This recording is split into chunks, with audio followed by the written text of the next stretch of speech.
Catherine Bertin, Daniel Boucher, Béatrice Caresco a donné pouvoir à M. Gara, Didier Casimajou, Didier Charlot, Dominique Clavier, Andrea Dandon-Pierre a donné pouvoir à Madame Rénal, Bernard Danet, François Dora, Jean-Marc Depuy, Mylène Doro, Bernard Dréau, Florence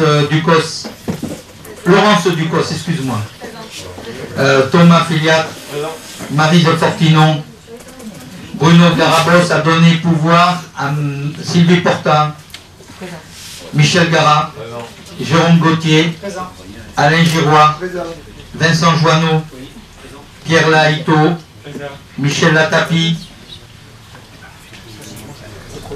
Corinne Leland, Julien Lotacon, André Massieu. Non, il n'est pas là. D'accord. Bernard Mateil a donné pouvoir à Jean-Marc Depuy, Valérie Méneret,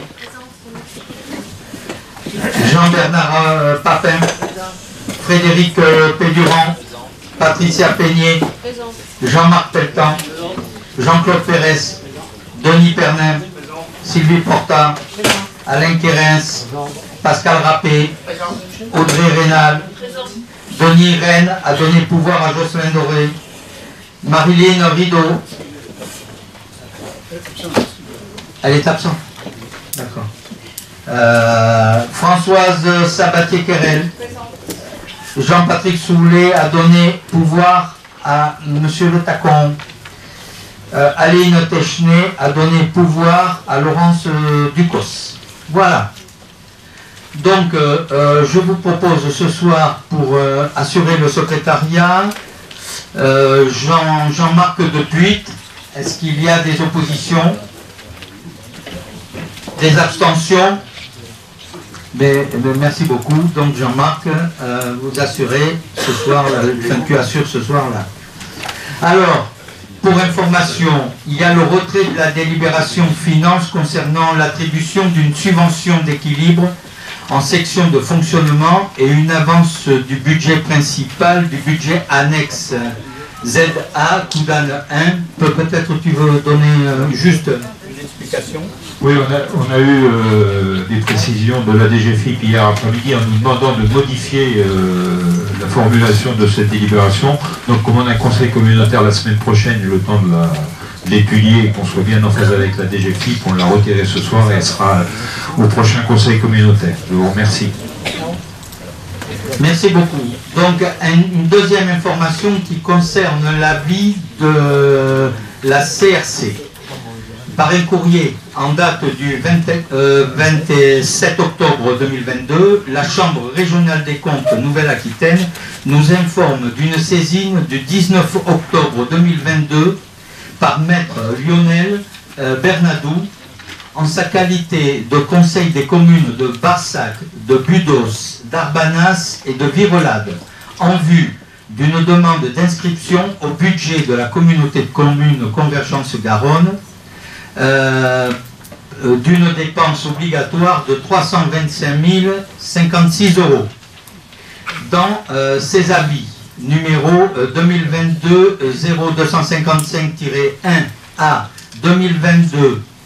2022-0255-4, rendu le 25 novembre 2022, la Chambre précise avoir décidé de ne pas mettre en demeure la communauté de communes Convergence Garonne d'inscrire à son budget les crédits nécessaires au règlement de la dépense en cause. Ces avis vous ont été communiqués en annexe du présent Conseil. Je souhaiterais toutefois revenir sur l'historique et l'action de la communauté de communes qui a toujours eu à cœur d'appliquer de façon la plus précise possible les textes. Ainsi, je vous rappelle que face à l'impossibilité de fixer les attributions de compensation 2018 et les attributions de compensation 2019, lors de cet exercice qu'était la commission locale d'évaluation des charges transférées, mon prédécesseur s'est vu dans l'obligation de saisir conformément à l'article 1609 du Code général des impôts un représentant de l'État pour constater par arrêté le coût net des charges transférées. Après plusieurs relances de ma part, dont la dernière en date du 11 juin 2021, Madame la préfète a fixé le coût net des charges transférées à plus de 108 352 € par un arrêté du 11 février 2022. Dans ce cadre, 15 communes voient leur montant évalué à la hausse et 12 autres à la baisse. Cet arrêté n'ayant pas de portée rétroactive, la communauté de communes a donc intégré ce calcul pour déterminer les attributions de compensation à compter de 2022. Toutefois, pour lever toute éventuelle incertitude à ce sujet, j'ai interpellé à nouveau Madame la préfète dans un courrier du 23 mai 2022. Dans une réponse reçue le 19 juillet 2022, Madame la préfète m'a confirmé que son arrêté du 11 février 2022 n'avait pas de portée rétroactive. Position également partagée par la direction régionale des finances publiques. À ce jour, la communauté de communes n'a donc eu d'autre choix que de se conforter à la position du représentant de l'État. Ces éléments ont fait l'objet de communication à l'égard des conseillers et des services de l'État que nous avons toujours associés. Dans un courrier aux membres du Conseil communautaire en date du 17 octobre 2022, ces éléments avaient déjà été transmis. Voilà.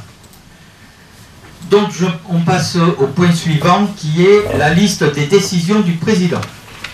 Les DIA, la liste vous a été transmise avec la convocation et est affichée à l'écran. Décision du président. Décision 2022-79 avenant numéro 1 du marché 202-209 entretien des boucles de randonnée attribuées à la société Adichat qui augmente le volume horaire maximum à 160 heures, ainsi le montant maximum de l'accord cadre pour le porter à 17 000 € hors taxe. Décision 2022-87 avenant numéro 1 au marché 202-213, la fourniture et livraison des denrées pour l'accueil de loisirs de Landiras, conclu avec la société Albert Restauration afin de corriger une erreur matérielle du BPU sur le tarif adulte et de corriger une erreur matérielle sur la décision numéro N 2022-24 sur le montant estimatif du marché, celui-ci étant de 36 456 € hors taxe contre 16 800 € hors taxe comme indiqué. Décision 2022-90, convention de location à titre gracieux de la salle des fêtes de Prégnac. Décision 2022-91, convention de mise à disposition du stade de Sainte-Croix-du-Mont au profit de l'association Football Club des Graves de décembre 2022 à juin 2023. Décision 2022-92, signature d'une annexe à la convention avec l'éducation nationale pour l'accompagnement des écoles du territoire. Décision 2022-93, mise à disposition d'un minibus au profit de la commune de Prégnac pour le vendredi 9 décembre 2022. Décision 2022-94, esté en justice et désignation du cabinet Boissy pour représenter la communauté de communes dans l'affaire opposant à la commune de Barsac concernant la délibération D 2022-271 du 14 septembre 2022 portant sur la modification du bureau communautaire et l'élection d'un membre supplémentaire. Décision 2022-95 avenant à la convention de partenariat avec l'association Laurine de l'État afin d'intégrer le site de Virolade du 1er janvier au 30 juin 2023. Le reste à charge pour la CDC s'élèvera à 460 € TTC. Décision 2022-96, mise en place du projet de partenariat avec Cap Solidaire et le PAC de la réforme Cap Cauvois. Décision 2022-98, convention de location à titre gracieux de la salle des fêtes de Bégueil pour le spectacle de Noël des réseaux de la petite enfance. Décision 2022-99, contrat de reprise et de recyclage du standard plastique, flux de développement avec Citeo pour décembre 2022. Décision 2022-100, contrat de vente des matériaux recyclables issus de la collecte sélective des matières plastiques avec la société Valorplast pour 2023. Décision 2022-101, avenant numéro 1 au marché, vente des matériaux recyclables issus des collectes sélectives de la ferraille issue de la déchetterie avec la société AFM Recyclage d'Éti Cherbourg, d'Orichebourg. Oui, moi c'est marqué de Tiche. Enfin, peu importe. Environnement pour prolongation de 12 mois. Décision 2022-102, permanence d'accès aux soins de santé du centre hospitalier Sud-Gironde sur le PAC en partenariat avec France Service.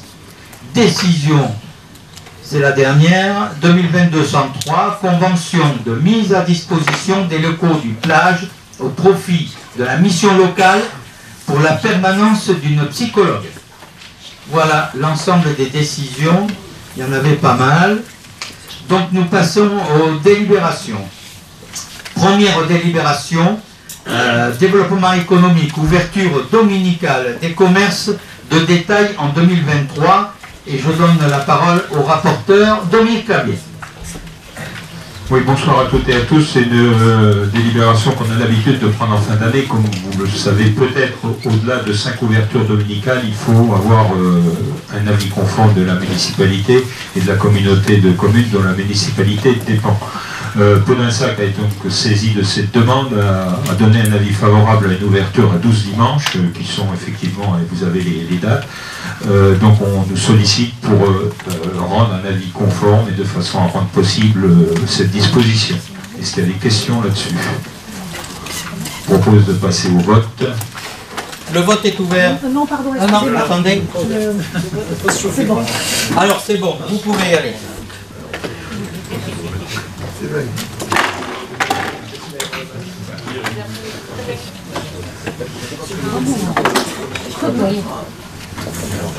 Et pourquoi t'en donnes?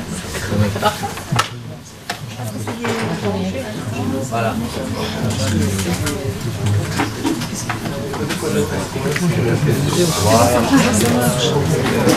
Il reste deux. Je vous affiche, je vous affiche. Non, Karine, c'est bon. On peut le regarder sur son portable. Le vote est clos. Donc pour 40 voix à l'unanimité, je vous remercie beaucoup.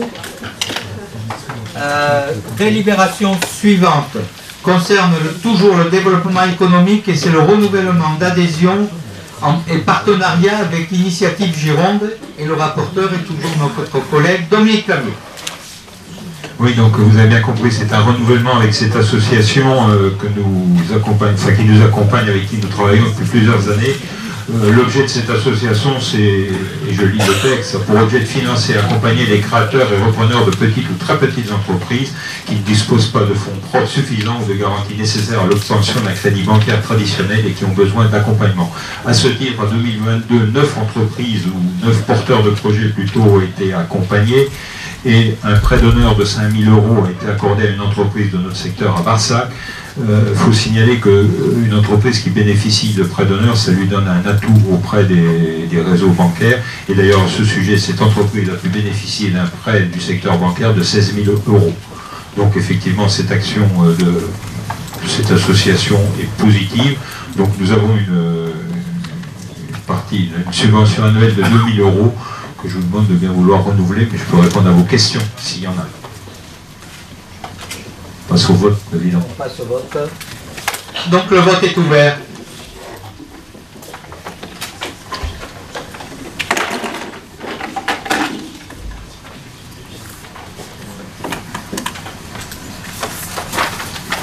« 40 voix. Le vote est clos. 40 voix pour. Je vous remercie. Délibération suivante concerne l'urbanisme, participation à appel à manifestation d'intérêt de la région pour le déploiement de la plateforme de rénovation énergétique coportée avec la CDC Sud-Gironde, et je passe la parole à notre collègue Alain Kess. Merci Monsieur le Président, bonsoir à toutes et tous. Donc comme vous venez de le dire Monsieur le Président, la région souhaite poursuivre cette organisation de services publics pour accompagner la rénovation énergétique sur notre territoire. Donc cette collaboration donc, est coportée avec la CDC du Sud-Gironde qui perçoit les subventions et auprès de laquelle on reverse notre reste à charge. Donc, l'association qui est prestataire de ce service, c'est le CREAC, donc qui officie déjà depuis 2022 sur notre territoire. Il s'agit donc de reproduire cette subvention, cette collaboration sur 2023. Le rôle du CREAC, donc, vous l'avez vu dans le projet, c'est de donner une information de premier niveau aux ménages et aux copropriétaires, donc à hauteur que l'on a estimé à 225 interventions sur 2023. Une autre type d'information, c'est le conseil personnalisé aux ménages qu'on a estimé également à 117 en nombre d'interventions. Et enfin, donc, un accompagnement des ménages dans leurs travaux de rénovation à hauteur de 12 interventions pour un reste à charge global de 4 648 € sur notre territoire. Les lieux d'accueil du public pour ces deux plateformes vont évoluer en 2023. Donc, il s'agit donc de deux adresses, donc un coin du maréchal Joffre à Podinsac, trésorerie, pour une permanence qui aura lieu donc tous les 4e jeudis du mois de 14 à 17 h, puisque le site de Cadillac n'est plus occupé, rue Auto de Bram. Et la deuxième permanence qui vous a été communiquée sur le projet a été indiqué donc à la maison France Service de Barsac, mais risque d'être déplacé à la maison France Service de Cadillac, afin qu'il y en ait une sur chaque rive. Voilà, donc il s'agit de donner donc à Monsieur le Président l'autorisation de renouveler cette convention avec la CDC du Sud-Gironde, de l'autoriser à signer tous les documents et de prévoir les crédits donc de 4 600, je l'ai dit tout à l'heure, de 4 648 € dans le budget. Y a-t-il des questions? Non? Donc le vote est ouvert.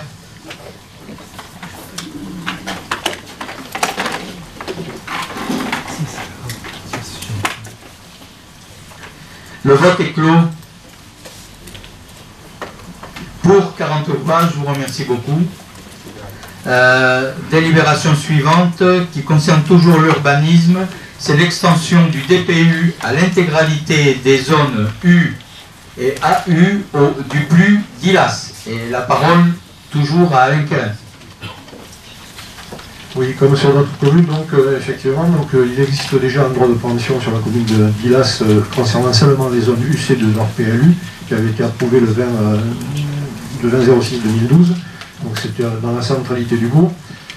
Donc au titre de notre compétence CDC, on souhaite donc étendre ce droit de préemption urbain notamment aux zones économiques. Et donc moi j'ai rencontré donc les élus d'Ilas le 18 octobre 2022 donc, pour voir avec eux s'ils étaient favorables à cette extension, ce qui a été le cas. Ensuite nous avons eu la commission urbanisme donc, le 18 novembre 2022 qui a donné aussi un avis favorable. Donc, si vous le voulez bien, il s'agit de vous proposer d'approuver cette extension du DPU donc à l'intégralité des zones U et AU délimitées dans le PLU actuel de la commune d'Ilas. Voilà. Et donc ça fera l'objet d'un affichage donc, au siège et à la mairie d'Ilas. Et ce périmètre sera annexé donc au PLU actuel de la commune d'Ilas. Des questions? Oui. Je voulais effectivement, on est d'accord, hein, puisqu'on en a parlé. Moi, j'aimerais bien rajouter à cela que les routes qui sont sur cette zone artisanale, les routes soient prises en charge par la communauté de communes. Parce qu'on est par bout. Alors, Céron, ça en a des petits bouts, Ilas, ça en a des petits bouts. Le reste, c'est la communauté de communes.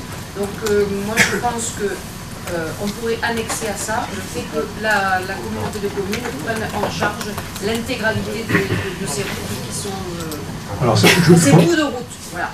Je crois que ça ne peut pas être rajouté dans cette délibération. Par contre, ça fera l'objet d'une discussion sur la compétence voirie, Voilà. où tu peux souhaiter donc ce que tu viens de dire, c'est-à-dire que l'intégralité de la voirie au sein des zones artisanales soit prise en compte dans le cadre de la compétence voirie. Ouais. D'accord.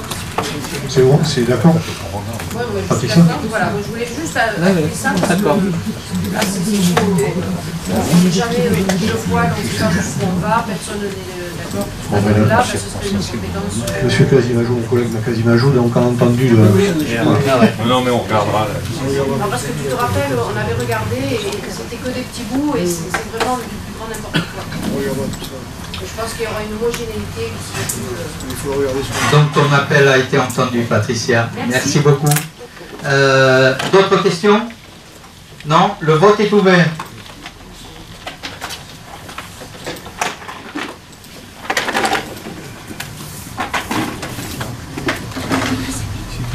Le vote est clos. 40 voix pour. Je vous remercie beaucoup. Délibération suivante concerne la GEMAPI, effacement du barrage de l'Aromée et renaturation du cours d'eau de l'Œil. Et je donne la parole à notre collègue Valérie Méneret. C'est un micro. Ouais, j'en ai. Bonsoir tout le monde.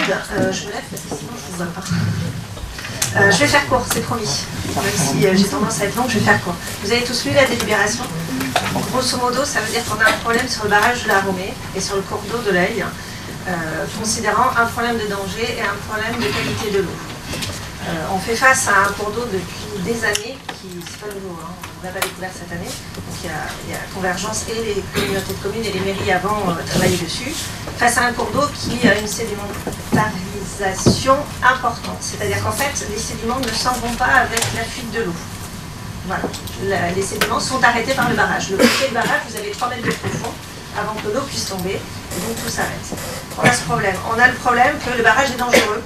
Il a été diagnostiqué dangereux avec une obligation pour Convergence d'abaisser le niveau du lac, sans quoi nous sommes responsables. Enfin, de toute façon, il ne nous laisse pas le choix, donc il n'y a pas de question de sans quoi, on a l'obligation d'abaisser le niveau du lac. Abaisser le niveau du lac, ça veut dire en clair le vider, parce qu'aujourd'hui il reste 80 cm dans ce lac. Et encore, avec les étés que nous vivons, que nous avons traversés, on a des chances à ne voir plus d'eau dans ce lac assez rapidement. Les techniciens estiment en moyenne à peu près 8 ans maximum de vie de l'eau de ce lac, avant qu'il ne se renature lui-même tout seul et ne puisse plus avoir de fuite d'eau classique. Donc on a essayé de trouver des solutions avec les différentes études qui ont été portées par les différents interlocuteurs, parce que bien évidemment ce serait très simple s'il n'y avait que Convergence. Bon, il n'y a pas que Convergence. Convergence est propriétaire de l'espace, effectivement, mais il y a le cours d'eau, il y a une délégation qui est au SMAPVO, les syndicats de bassin versant de rivière. C'est une obligation légale que nous avons de leur dédier la continuité écologique. Certains items de la GEMAPI, hein, les 1, 3 et 5, si vous voulez plus de définition, les syndicats de bassin versant, c'est pour raisonner dans l'intérêt général du cours d'eau. C'est-à-dire que le creux qui est fait où se dispersent ces eaux doivent être gérées en bonne intelligence par un seul et même utilisateur, on va dire. Donc c'est le SMAPVO. Donc on a le SMAPVO. On a Convergence. Chez Convergence, on a la GEMAPI, mais on n'a pas que GEMAPI. On a un espace naturel sensible, donc on a le service environnement. On a le PDIPR, donc on a le service tourisme. On a l'acrobranche et le restaurant. Ah, excusez-moi. Donc on a aussi du développement économique. Donc on a quand même un petit besoin de transversalité assez sympathique. Donc on a fini en 2021 par réunir un comité de pilotage qui réunissait tous ces items pour dire voilà, on fait quoi. On fait quoi parce qu'on avait des études, on avait un plan de gestion sur le lac de l'Aromée, on avait en cours un plan de gestion sur le bassin versant de l'Œil, on avait des études de développement touristique, on avait des études dans tous les sens. Vous savez bien que les études, ça coûte cher. Donc on a utilisé ces études, on a fini celle qui allait au bout, on a arrêté d'en faire d'autres. Et on a réuni tout le monde autour d'une table en disant c'est quoi l'intérêt du plus grand nombre et l'intérêt de la collectivité. Donc on s'est rapproché aussi de notre projet de territoire qui était l'aspect éco-santé, le bien-être des populations et l'aspect environnemental. Donc on a demandé d'intégrer au plan de gestion de l'œil, qui est porté par le SMAPVO, un item particulier sur le lac de la Romée. Il n'y a pas que le lac de la Romée, il y a le lac de Tarbon, parce qu'il y en a deux sur ce cours d'eau. Donc le lac de la Romée précisément, c'est le seul qui nous intéresse. Donc ils nous ont sorti quelques scénarios que l'on a présentés aux commissions environnement et aux commissions GEMAPI pour leur dire voilà ce qui est possible de faire, parce que tout n'est pas possible de faire. Donc on nous a présenté différents scénarios, donc il y en avait 5, pour faire simple, il y en avait 3 qui étaient inutilisables, parce que très coûteux, avec aucun intérêt écologique ni environnemental pour nous derrière, donc on a laissé tomber. Et on a regardé les 2 qui étaient exploitables. Le premier c'était refaire le barrage à l'identique de ce qu'il est aujourd'hui. Donc on ne change rien, on refait un barrage, et dans 10 ans on recommence, voire dans 8 ans on recommence. C'était le premier scénario. Mais c'était celui qui paraissait le plus facile socialement, on va dire, à présenter à tout le monde. Le deuxième, c'est on efface ce barrage, on renature ce cours d'eau, on essaie de lui redonner une visibilité pas à l'identique de ce qu'il était autrefois, parce que de toute façon on ne pourra pas, mais on essaiera de lui donner un cours qui soit le plus naturel possible, mais par contre on l'utilise, c'est-à-dire qu'on ne va pas le laisser comme ça. On l'utilise en renaturant ce cours d'eau, on l'utilise pour nous approprier cet espace et en faire un cheminement de santé avec le PDIPR supplémentaire qu'on n'arrive pas à faire aujourd'hui, parce que comme de toute façon il est en train de s'invaser, le département ne fera plus d'investissement, ne portera plus rien sur cet espace, donc on n'arrivera plus à faire le tour du lac comme c'était l'objectif.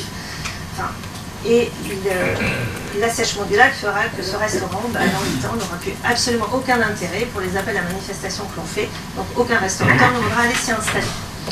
Donc on a essayé de faire plusieurs scénarios et de regarder. Et donc on a présenté ces scénarios. Après il y a la donnée économique qui intervient aussi. Donc on a présenté ces scénarios aux différentes commissions, GEMAPI et environnement. On l'a présenté en comité de pilotage transverse avec les partenaires financiers aussi pour qu'ils nous disent combien est-ce que ça allait nous coûter, parce que c'est une donnée qui est importante aussi. Alors en faisant très simple, je fais très vite. Si vous voulez des renseignements, je le ferai après, mais je vois mes collègues qui me regardent. Donc, en faisant très simple, conserver le barrage, le restituer à l'identique de ce qu'il a été fait il y a 40 ans. Le reste à charge pour convergence, c'est 1,1 million. Le reste à charge, après avoir récupéré tous les recours de subvention, en fait il n'y en a pas. C'est simple, il n'y en a pas, l'État ne veut pas que nous fassions ça, donc il ne nous aide pas. L'État, l'agence de l'eau, le département, personne ne nous aide. Donc c'est 1,1 million. Et renaturer un cours d'eau, le restituer dans ce qu'il était avant qu'il soit retenu par ce barrage, le reste à charge, il est de 0. Parce que la volonté de l'État, elle est de retrouver une transparence écologique sur les cours d'eau et une qualité d'eau maximale. Et en faisant ça, il est bien évident qu'on va retrouver une qualité d'eau maximale par rapport à ce qu'il est possible de faire sur ce cours d'eau. Alors il s'entend bien que ça ne sera pas 0. On est d'accord, parce que tout ce qui est, nous, on entend faire de cet espace, c'est-à-dire nous réapproprier l'espace pour un espace de santé, refaire des maps pour que ce soit intéressant pour le restaurant, ce sera à la charge de convergence. Mais ce ne sera pas sur la taxe GEMAPI, ce sera le budget général. Donc c'est un choix politique, c'est un pur choix politique que nous portons, nous, de faire de cet espace un espace que nous voulons conserver en attrait touristique et en attrait d'espace de santé, et surtout ne pas rien faire, parce qu'on peut aussi, le troisième choix, c'est ne rien faire. Bon, là par contre, baisser le niveau du lac, le laisser se désenvaser tout seul et le cours d'eau, on n'a plus rien. Moi je tiens à ce qu'on ne fasse pas rien, donc ça va être du temps, ça ne va pas rien coûter à Convergence parce que c'est beaucoup de temps des techniciens, vous avez les techniciens ENS et les techniciens GEMAPI qui vont passer du temps. C'est un projet qu'on laisserait porter au SMAPVO avec un comité de pilotage qui serait centré sur Convergence, parce qu'il faut bien être clair, les fonds de SMAPVO ils arrivent de Convergence, ils n'arrivent pas d'ailleurs. Voilà, donc je ne sais pas si j'ai été claire. Très clair. Je ne sais pas si vous avez tous les éléments. Est-ce qu'il y a des questions? On va voir. Oui. Oui. Moi, je voulais vous demander si on avait... Merci. Je voulais juste vous demander s'il y avait eu si l'étude que vous décrivez, si vous pouvez nous expliquer les populations qui sont en aval du barrage, ce que ça va donner, parce que c'est un peu théorique là pour l'instant. Mais en fait, moi, la première réaction que ça m'a fait, c'est toute cette eau elle va partir d'un seul coup, puis après elle continuera à partir d'un seul coup. Non mais Mais ça m'a fait cette impression, en fait, ça ferait un apport d'eau conséquent qui arriverait d'un seul coup. Mais en fait, non, parce que c'est l'écoulement qui arrive en amont sera le même, parce qu'on va faire écouler petit à petit, et les populations en dessous, l'impact, il est zéro. Il n'y en a pas. Sur les populations qui sont en dessous, il n'y en a pas. Alors il faut savoir quand même que la transversalité, on l'a amenée jusqu'aux mairies, c'est pas quelque chose qu'on va lancer comme ça tout seul. C'est-à-dire qu'on va faire une enquête de territoire, une enquête sociale aussi pour l'amener aux populations. Moi je ne me sens pas capable de l'amener toute seule à la population. On est très clair, hein, donc c'est hyper important de se faire accompagner. Le département nous a proposé de nous accompagner là-dessus, pour que ça se fasse bien et que ça se fasse avec tout le monde. Mais cet apport d'eau, en fait, le barrage, ça ne fera pas un apport supplémentaire en cas d'inondation, si c'est ça. Parce qu'en fait, là aujourd'hui, il n'a déjà plus l'efficacité d'une retenue d'eau en cas d'inondation. Puisque de toute façon, il y a tellement peu de fonds, qu'il ne sert plus de retenue. Voilà. Au contraire, on va essayer d'utiliser la surface qui sera à disposition pour faire une zone d'expansion des crues. Et du coup, on a une schématisation, peut-être quelque chose de... On a les études, ça je pourrais vous les faire passer. Si vous êtes intéressé, je pense que c'est mieux.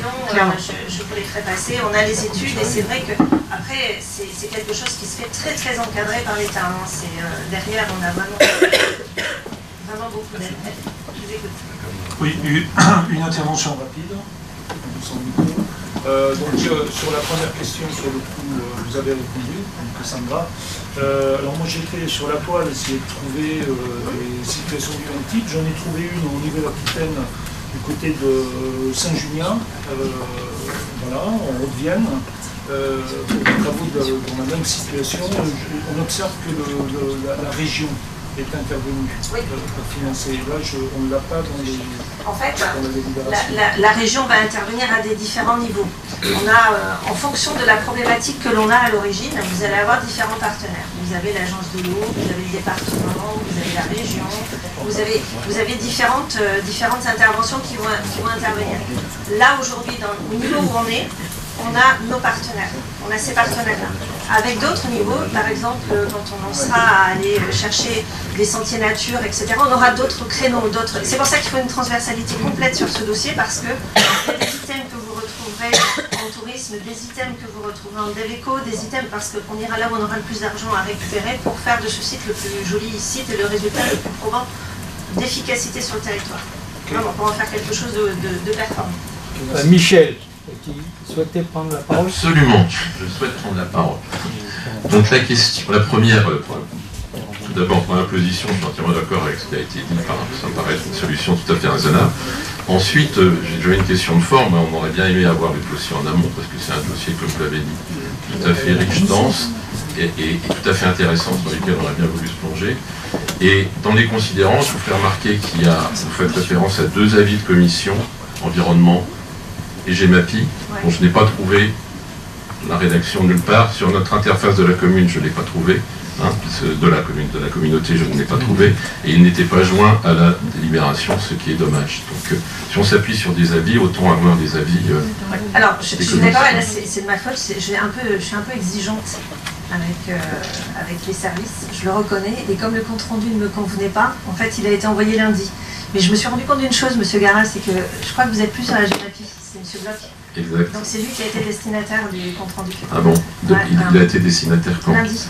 Alors c'est très court, c'est très court, je l'accorde, parce que je suis un peu exigeante. On a échangé là-dessus, l'exigence n'est pas un défaut, bravo. Non, j'aurais dû prendre un peu plus tôt. Bon, c'est comme, ça me permet de faire un commentaire de façon plus générale. On a une interface avec en principe les réunions des commissions. Il y en a qui n'ont pas été mises à jour depuis plus d'1 an. Donc évidemment, on a du mal à suivre, sachant le nombre de commissions et effectivement le nombre de membres. On est parfois titulaire ou suppléant, donc ça serait bien de mettre tout ça à jour. Il y en a qui sont... Je ne vais pas donner quels sont les bons élèves, mais vous verrez qu'il y en a qui sont meilleurs que les autres. Bon, quoi qu'il en soit, ce programme il donnera lieu à une intercommission complète. Vous l'avez compris, on essaiera de désosser en fonction des items à travailler, parce qu'on ne peut pas se réunir autant que l'on voudrait pour travailler, pour avancer. Donc on essaiera de le désosser. Quand on sera sur le tourisme, on essaiera de faire avec l'environnement du tourisme, essayer de mettre un petit peu de gens volontaires aussi pour les participants. Merci. Dernière remarque, vous envoyez le compte rendu, autant l'envoyer aux suppléants et aux titulaires, puisqu'on est appelé à se remplacer. Ok, merci beaucoup. Alors, une autre intervention, oui. Il il y a une chose importante que c'était omettre, il y a un point de glissage pour les pompiers. Qu'est-ce qui va devenir ce point si le barrage est effacé? Alors, j'ai échangé avec M. Dalsin à ce sujet. Là où je suis un peu déçue, c'est de l'apprendre lundi. Vous voyez, c'est exactement la même chose. Parce qu'avec M. Dalsin, ça fait juste 2 ans et demi qu'on y travaille. C'est le président du SMAPVO. Et il m'envoie un mail comme ça lundi.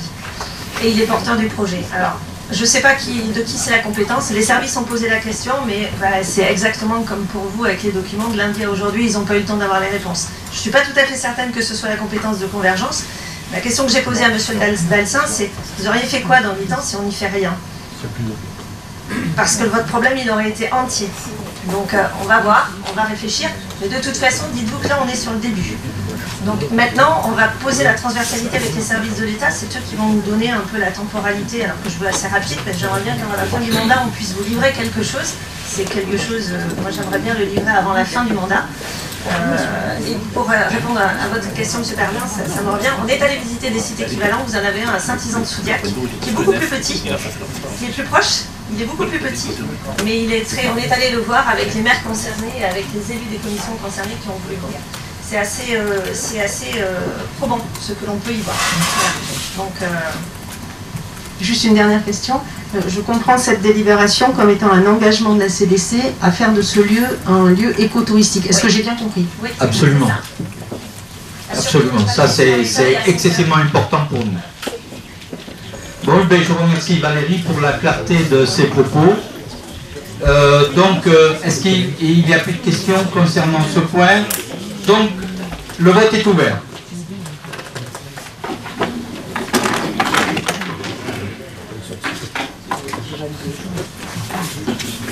Le vote est clos. 39 pour, 1 contre.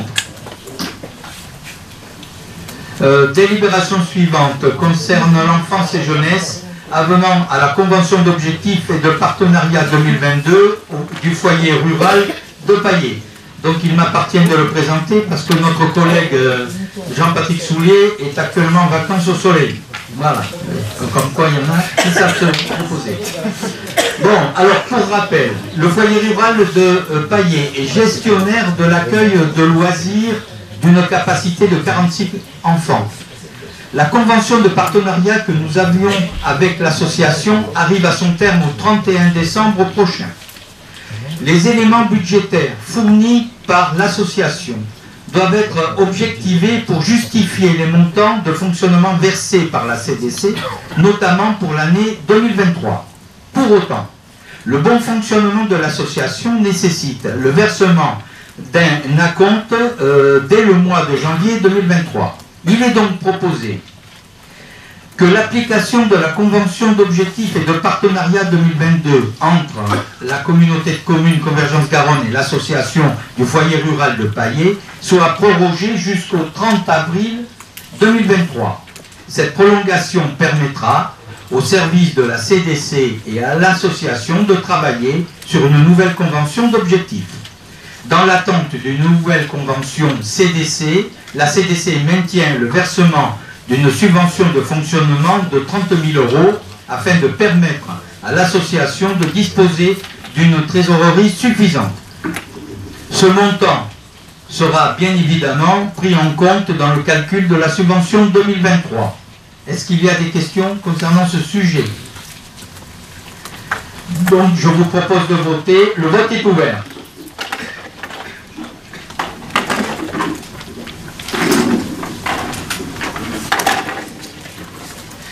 Le vote est clos.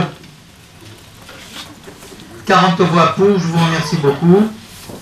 Toujours enfance-jeunesse, règlement intérieur du séjour à la montagne 2023 et du règlement intérieur plage. Alors vous le savez, comme habituellement, la CDC organise un séjour de montagne mutualisé entre les accueils de loisirs et le plage. Cette année, il aura lieu du 6 au 10 février 2023 à l'Estraviel avec pour objectif la découverte de la montagne. Un règlement intérieur a été élaboré afin de définir le public visé, les critères de priorisation les modalités d'inscription et la tarification. Suite à des modifications d'horaire du collège Anatole France, il convient également de modifier le règlement intérieur du plage afin de permettre l'ouverture à 12 h au lieu de 12h30. Est-ce qu'il y a des questions concernant ce sujet? Je vous invite à voter. Le vote est ouvert.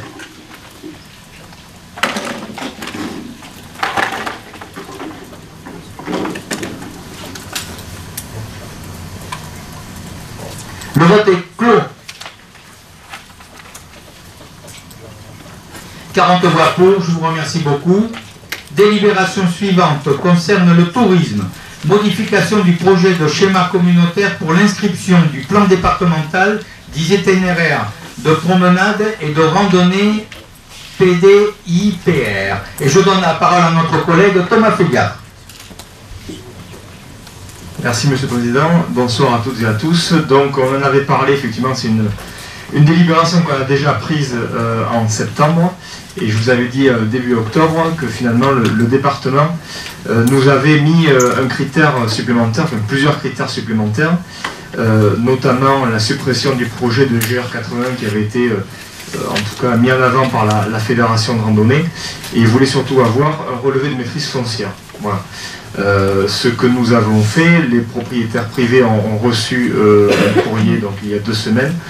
On a retravaillé aussi le schéma, on a fait une version 2 du schéma, et donc on propose de passer de 277 km dans la version 1 à 242 km linéaires. C'est validé ça par le conseil départemental, validé aussi par les bénévoles qui font partie du comité de pilotage, et je les remercie pour le travail qu'ils font depuis 2019 exactement. Après, ça ne change pas sur la nature des dépenses et la compensation, on ne change pas les termes. Le tout, c'est qu'on aimerait, en tout cas, on souhaiterait passer en commission départementale sur le premier trimestre normalement de 2023, et on attend d'ici là, on attend les autorisations de passage. Donc cette version-là est encore en tout cas une version proposée. Ce ne sera pas forcément la proposition qui sera totalement retenue à la fin, parce qu'il peut y avoir des propriétaires privés qui refusent, je vous l'avais dit au départ, qui refusent de passage sur leur parcelle privée, et donc à ce moment-là, on devra modifier à la marge le schéma. Voilà. Des questions? Donc je vous propose de voter. Le vote est ouvert.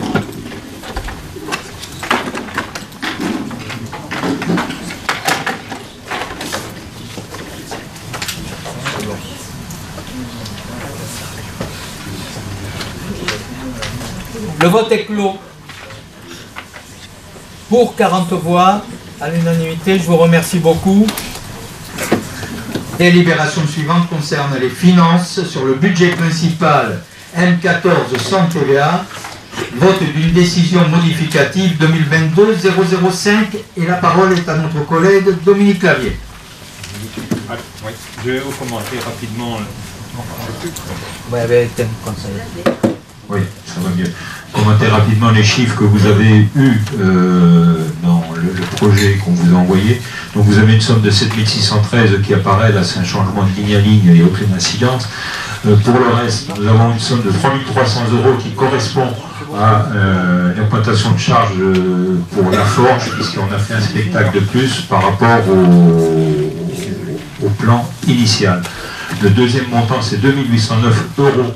C'est lié aux emprunts qu'on a fait en 2013 pour de la voirie et puis pour les travaux de la gare. Ces emprunts étaient indexés sur le livret A. Donc on a une variation, puisque vous savez bien que le livret A a bougé un petit peu. Donc les intérêts varient également par rapport à ce qu'on avait prévu. Donc, ça pèse pour 2809. Le reste, nous avons un ajustement pour 9315 €. Ça correspond au programme La Ville Mon Shopping, qu'on n'a pas mené au bout, donc on n'a pas non plus bénéficié de toute la subvention. Donc Delta, c'est 9315 qui devient une charge, puisqu'on l'avait provisionné en recette. On n'a pas fait toute l'action non plus. Et les 3 autres sommes correspondent à des charges exceptionnelles sur du tronc commun à Sainte-Croix-du-Mont, à Bégueil et à l'Île-Raymond. Ça concerne essentiellement d'ailleurs des combustibles, autant que je sache, pour Sainte-Croix-du-Mont et Bégueil. Est-ce qu'il y a des questions sur ces chiffres? Non. Bon, le vote est ouvert.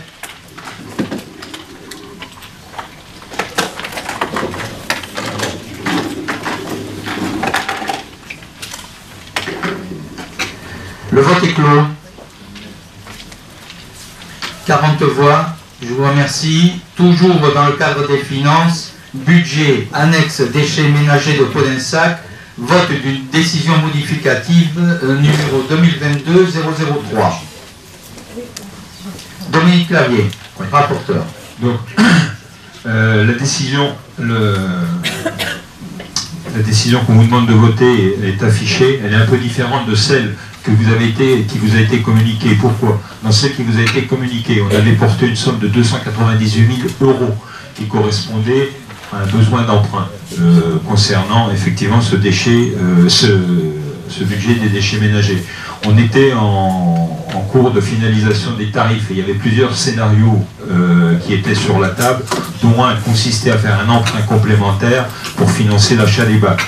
Après examen de cette piste de travail, ça n'a pas été retenu puisque ça posait quand même deux sujets. Faire un emprunt, c'est les charges de demain. Et la deuxième chose, sur ce budget-là, ça nous interdisait pratiquement de faire des emprunts à l'avenir pendant un certain temps.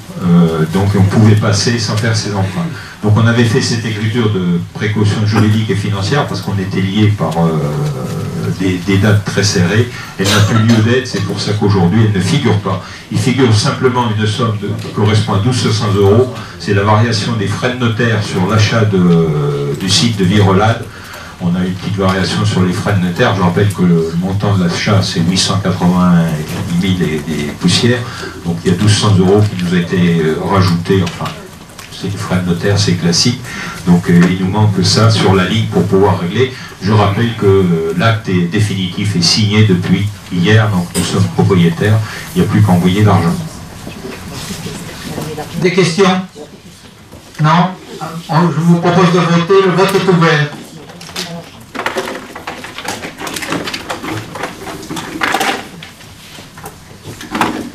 Le vote est clos.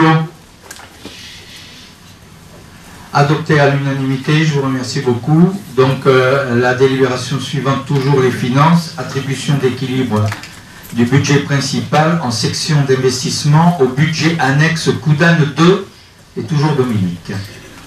Donc si vous vous souvenez bien, on a créé effectivement une opération Coudanne 2 qui est en cours de lancement. Aujourd'hui, cette opération nécessite dans un premier temps l'achat de 5 parcelles.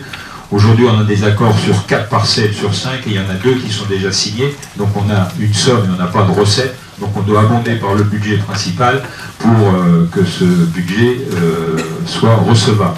Donc c'est ce virement de 54 468,70 que je vous demande d'approuver. Des questions? Non? Donc le vote est ouvert.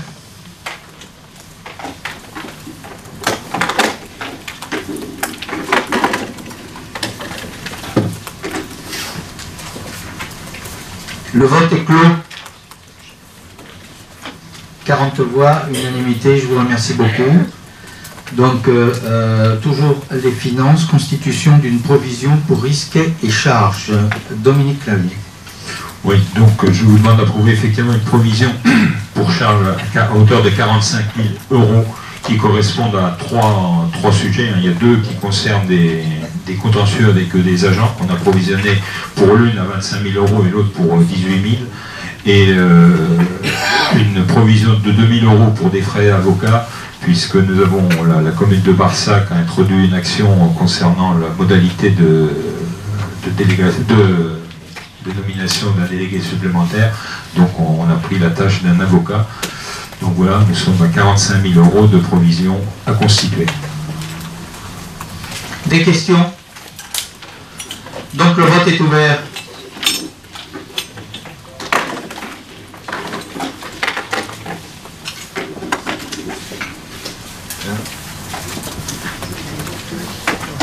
Le vote est clos. À l'unanimité, je vous remercie beaucoup. Délibération suivante, c'est la délégation de service public sur la cession du contrat de DSP gestion des multi-accueils à la société éponyme Prime Enfance. Voilà. Par une délibération du 30 novembre 2022, le Conseil communautaire a approuvé l'attribution d'une concession au service portant délégation de service public pour la gestion des structures crèches proposant du multi-accueil de la petite enfance à la société éponyme à compter du 1er janvier 2023 et pour une durée de 5 ans.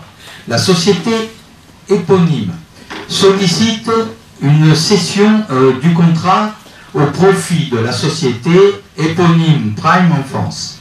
La société éponyme procède à une restructuration juridique dans le but de séparer la branche d'activité micro-crèche et à celle des crèches en gestion déléguée pour doter cette dernière de statut d'entreprise sociale de l'ESS.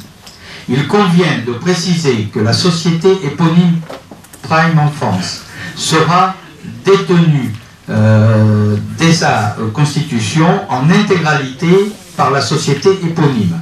Les associés et les dirigeants sont également inchangés. Les délégataires attestent que l'intégralité des moyens et des ressources affectés aujourd'hui à l'exécution du présent contrat seront transmis en même temps dans le dit contrat. Ces opérations, ces opérations internes ne sont pas de nature à impacter l'exécution du contrat de délégation de service public tel qu'on l'avait défini lors de l'attribution. Est-ce qu'il y a des questions concernant ce sujet? Non? Le vote est ouvert.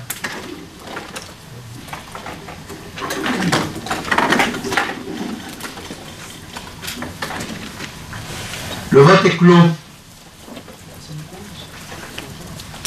40 voix pour, je vous remercie.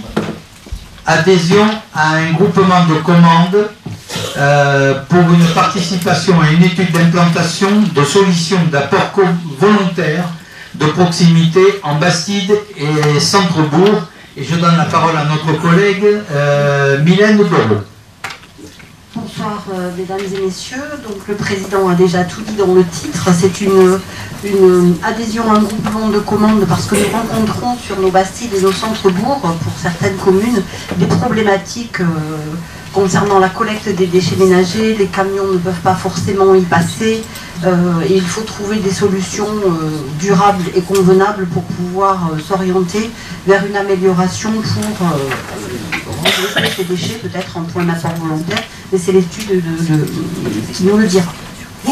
Il va y avoir en 2023 et en 2024 deux problématiques supplémentaires, une qui va être l'extension des consignes de tri et l'autre qui va être la collecte des biodéchets à la source.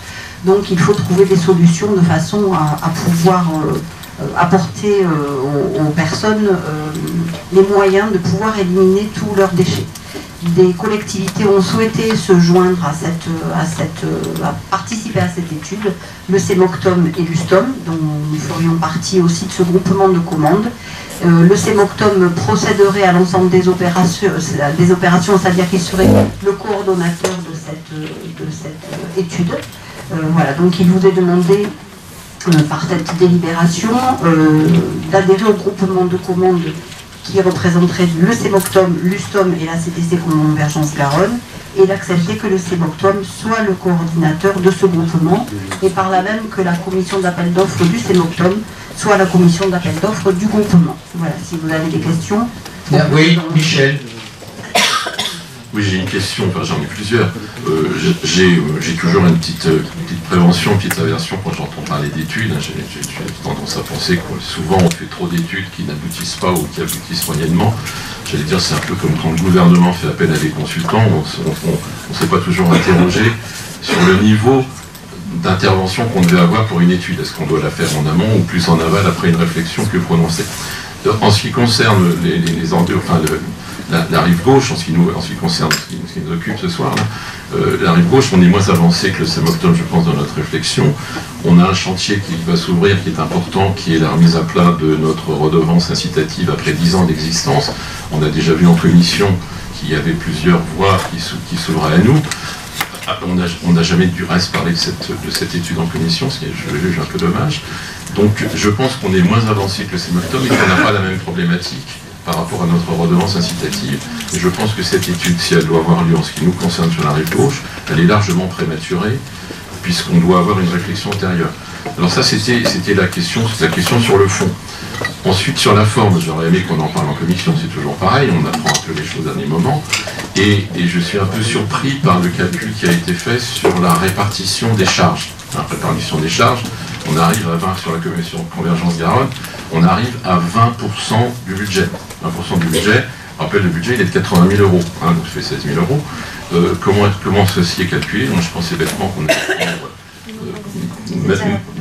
qu'on ait prendre la population de chaque entité, hein, il y a 200 communes, il y a, enfin je veux dire, je crois que le CEMOCTOM c'est 110 000 habitants, l'USTOM c'est 67 000, nous c'est 21. Alors arithmétiquement on n'arrive pas à 20%, donc il faut m'expliquer. Et j'ai vu que dans la liste, il y a un certain nombre de communes qui sont retenues et pas d'autres. Hein. J'ai vu que la commune de Barsac, je ne savais pas qu'on avait des problématiques aussi urgentes à régler, et donc je ne vois pas pourquoi on est intégré dans le nombre de communes. Donc pourquoi Barsac, Prégnac et Podinsac, pourquoi pas Landiras et C11, j'en sais rien. Donc qui a effectué ce choix, comment on est arrivé à un choix qui nous fait pondérer de 20% cette étude, alors que je répète, et je voterai bien évidemment contre, je répète que pour nous ce n'est pas le moment de la faire. S'il faut la faire à un autre moment, il faudra qu'on ait avancé dans notre réflexion, ce qui n'est pas le cas aujourd'hui. Ensuite, je terminerai sur un petit acte, non pas une acrobatie comptable, mais quelque chose qui n'est pas totalement orthodoxe. Si vous deviez faire cette étude, c'est que vous la faites supporter par le budget général, alors que sur la rive droite, elle est supportée par le budget rive droite dans le cadre de son appartenance au CEMOCTOM. Donc ça, c'est une question de symétrie de traitement entre les deux rives, qui ne nous avantagerait pas si c'était le cas. Mais je voulais le signaler.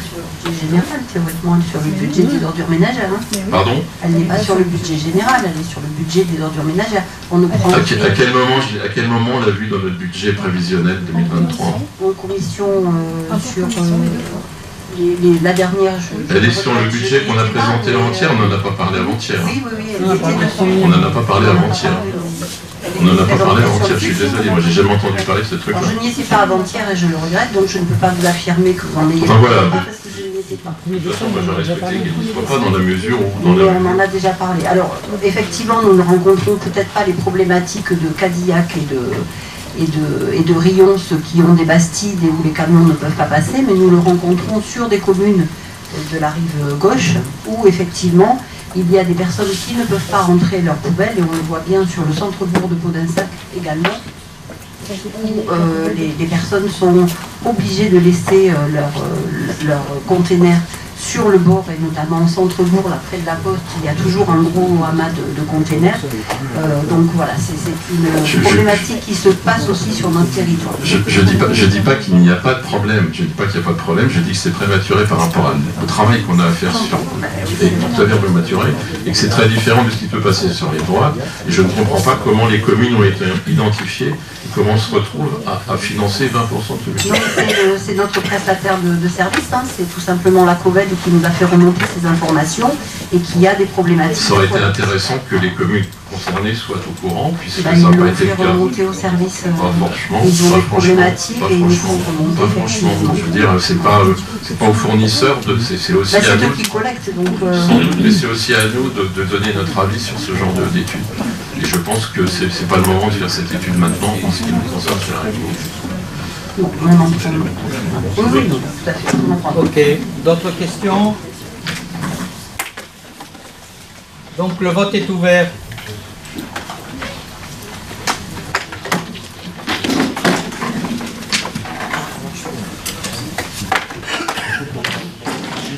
Le vote est clos.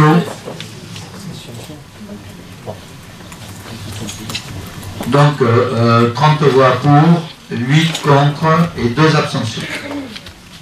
Donc vous avez les noms des personnes qui ont voté contre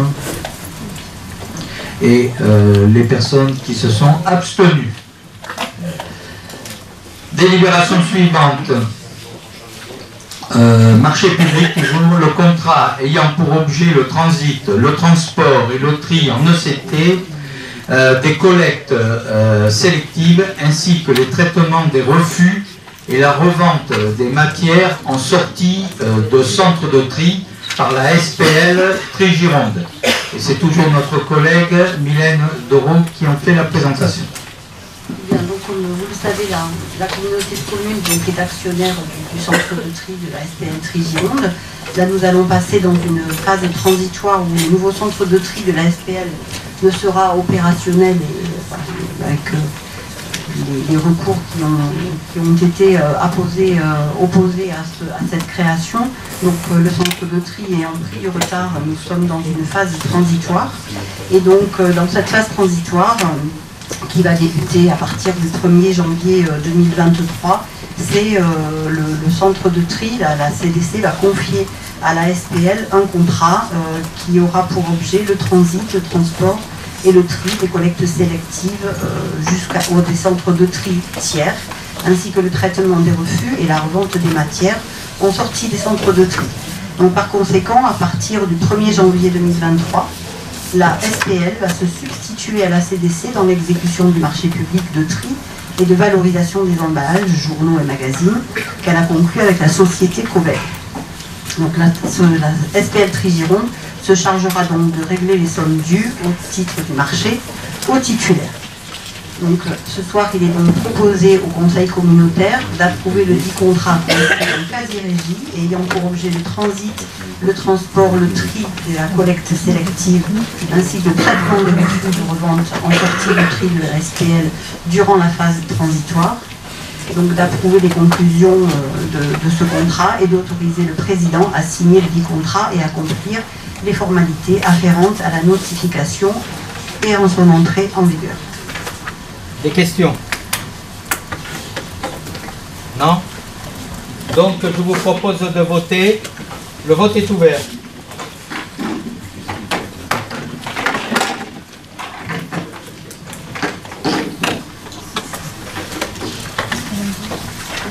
Le vote est clos.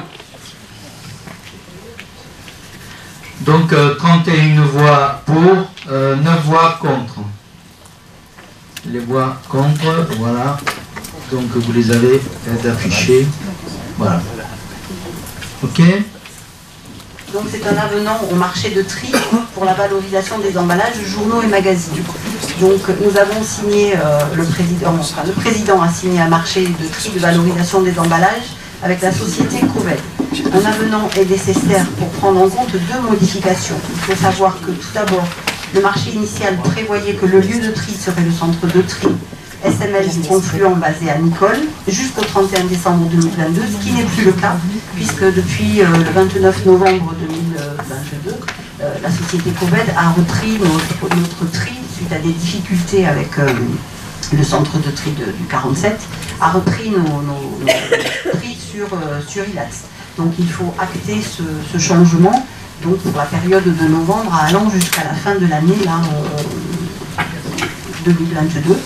Et donc à compter du 1er janvier 2023, il va falloir aussi acter le fait que le changement de pouvoir adjudicateur va changer puisque le marché va être transféré à la SPL Tri-Gironde qui, en effet, conformément à ses statuts, va pouvoir notamment, dans ses objets, convenir du transfert et du transport des déchets, de la conception et de la réalisation de l'exploitation, de la gestion de l'entretien de la mise en valeur du centre de tri et le transfert et le transport des déchets à trier jusqu'au centre de tri tiers. Donc, considérant la nécessité de conclure un avenant au marché qui a été pris pour la valorisation des emballages, journaux et magazines avec la société Coved, afin de prendre en compte les deux modifications liées au tri ainsi qu'au transfert du marché à la SPL Tri-Gironde, et d'approuver la signature de l'avenant et donc d'autoriser le président à signer le dit avenant. Des questions? Non, le vote est ouvert.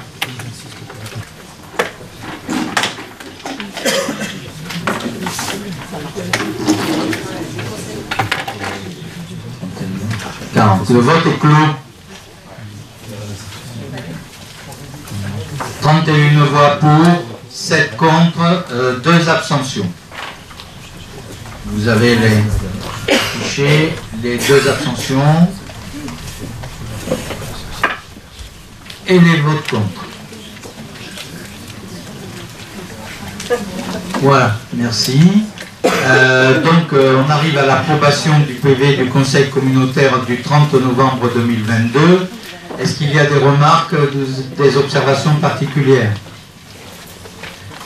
Donc je vous propose le vote est ouvert pour l'approbation.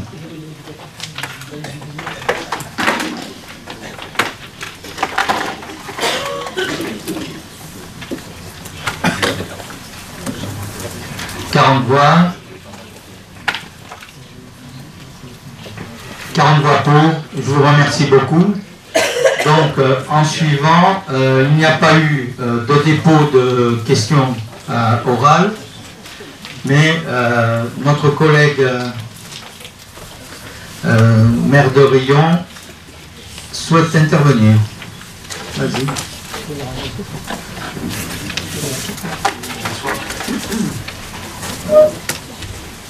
Oui, vous m'entendez? Oui. Lors du dernier conseil communautaire, j'ai donné donc des informations.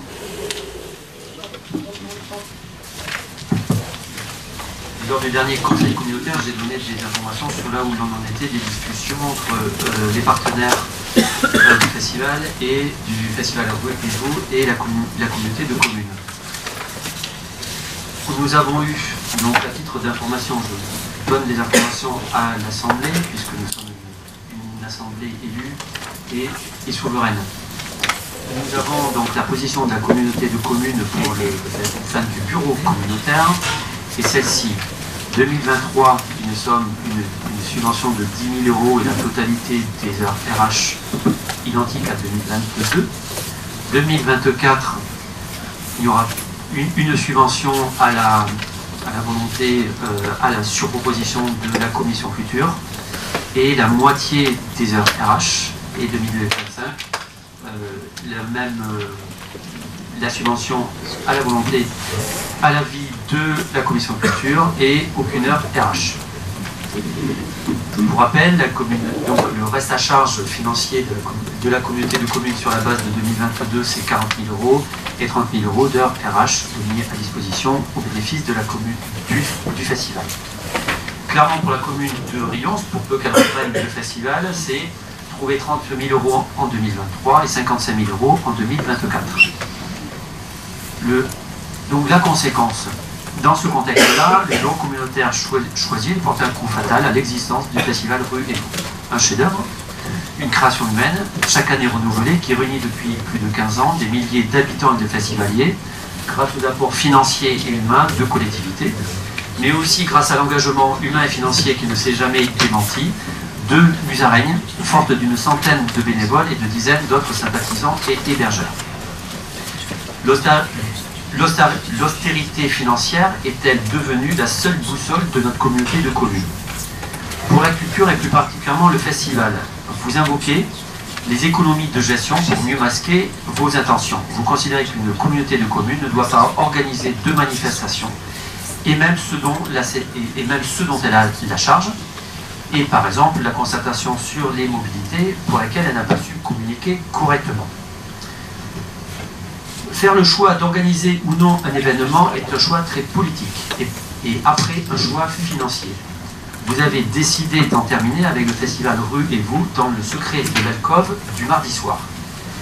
Comme l'État, la région et le département voulant exprimer lors des 2 conférences des financeurs,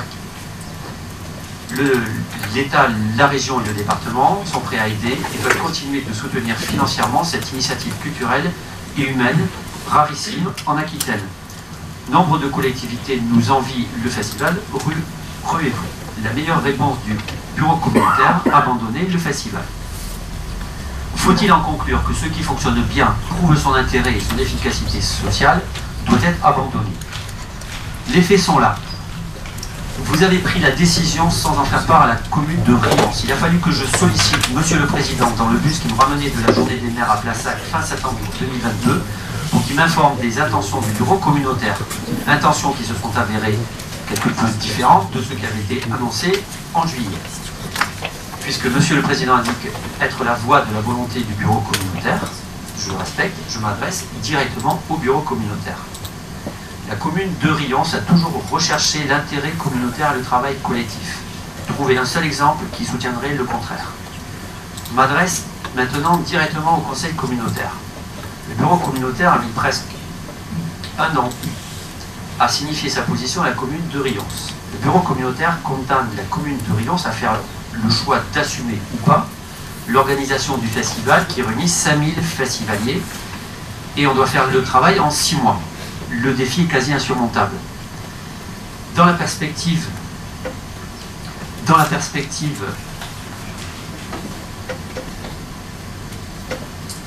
d'une décision politique assumée par le conseil communautaire, je demande que soit mis à l'ordre du jour de la commission culture, puis au vote du prochain conseil communautaire, le désengagement du portage du festival par la communauté de communes et la demande de subvention pour le festival Ruez-vous tel que formulé par la commune pour 2023 et 2024. Le festival est un projet ancré sur le territoire, il en revient à nous tous de prendre la décision. La commune réfléchira ensuite aux suites à donner en s'appuyant sur les partenaires qui veulent encore faire vivre le festival de Riance. Merci. Merci, M. Vincent. Alors, je rappelle quand même que nous sommes toujours en conseil communautaire. On n'a pas de, il n'y a pas de manifestation possible dans le cadre du conseil communautaire. Donc, effectivement, je vous remercie de vos propos. Moi-même, j'ai cru comprendre cet après-midi, effectivement, on avait une conférence des maires, des financeurs cet après-midi, j'ai cru comprendre que vous alliez intervenir. C'est pour ça que j'ai écrit quelques lignes qui reprend un petit peu la raison pour laquelle nous avons engagé des engagements par rapport à Ruez-vous. En septembre, 2 temps de rencontres ont eu lieu entre la CDC et la commune de Riance, dans une perspective de travail collaboratif afin de savoir si la commune de Rion reprendrait le portage du festival Ruez-vous dès la prochaine édition en juillet 2023. Au début du mois d'octobre, un courrier officiel de la CDC adressé à la commune de Rion est venu affirmer la position de la CDC quant à son désengagement du portage du festival Ruez-vous. Ce même courrier rappelait que la CDC accompagnerait la commune de Rion en termes de financement et d'ingénierie pour l'année 2023. Le 16 novembre, une conférence des financeurs du festival Ruez-vous s'est tenue à l'initiative de la CDC afin de faire part, d'une part, d'informer les partenaires de la position de la collectivité et d'autre part, de s'assurer de la continuité du soutien des partenaires financiers du festival. Lors de cette conférence, la commune de Rion a souhaité obtenir un engagement ferme et précis de la CDC en termes financiers et moyens RH pour les années 2023 et 2024. Un courrier en date du 24 novembre de la part de la commune de Rion fait part de leur souhait d'obtenir une subvention à hauteur de 20 000 € et d'une mise à disposition des ressources humaines de la CDC pour les années 2023-2024. En réponse, la CDC a adressé un courrier du 12 décembre, la proposition suivante.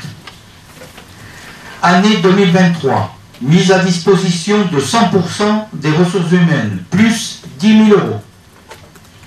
Année 2024, mise à disposition de 50% des RH, plus un montant à étudier par la commission culture. année 2025, année arrêt de la mise à disposition, plus montant à étudier par la commission culture.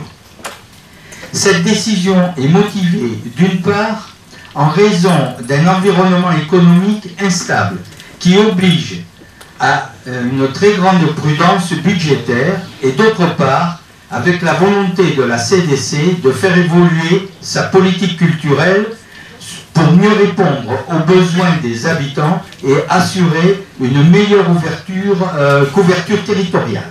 Il s'agit de développer sur l'ensemble du territoire un soutien de coordination afin de mettre en œuvre une politique culturelle garante d'un accès équitable à tous sur l'ensemble du territoire.